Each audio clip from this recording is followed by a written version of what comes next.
Hey everyone, I want to talk about something a little less depressing and on a lighter note than what I talked about earlier. Keep referencing me running in the Pine Barrens. There's something you all may have heard of, or maybe you haven't.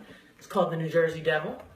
It's a ancient, started with the ancient Indian myth. Most people don't know that. It was updated by the Swedish and then the British settlers in the area.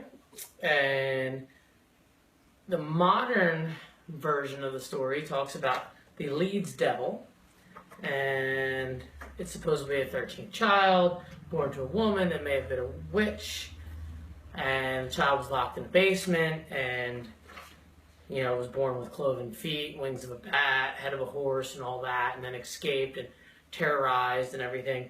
However, it is based on an ancient Native American story of a monster that lived in the forest. So, since I keep going out there and telling everybody about this, I figured I'd read a poem to you all that I wrote about it. It's called The Leeds Devil. There's something within the barren pine, something so hard it makes brave men whine. This creature bears no resemblance to human form. Upon its crown it wears the devil's horns.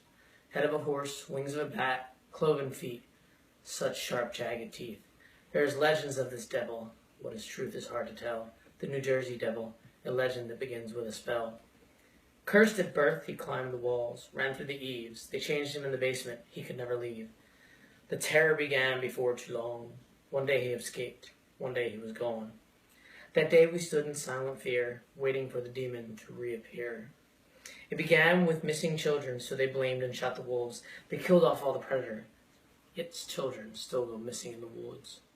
Deep within the mystic swamps, among the littered pine tree stumps, are long-forgotten cedar bogs, filled with vicious things and chirping frogs. The still dark waters, full of iron, hide the demon with eyes of fire. Those that have seen it know it's real. If you survive, you will know how true terror feels.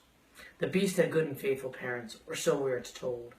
Not fearful enough, this abomination had been foretold. The early settlers paid the price, for they ignored native traditions, refused the blood sacrifice, thought it was just a superstition.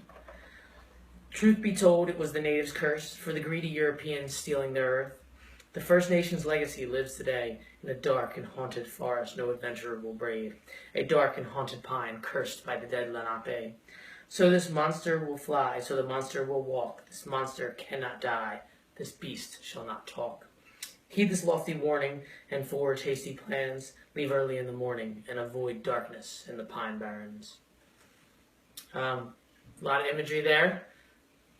Cedar bogs are full of bog iron, we call it. That's how we made bullets and cannonballs. So there's a lot of different tree frogs we have there, even though we're so far north in New Jersey. Just some stuff there. Figured I'd lighten the mood. Everybody, have a great night while I go to work.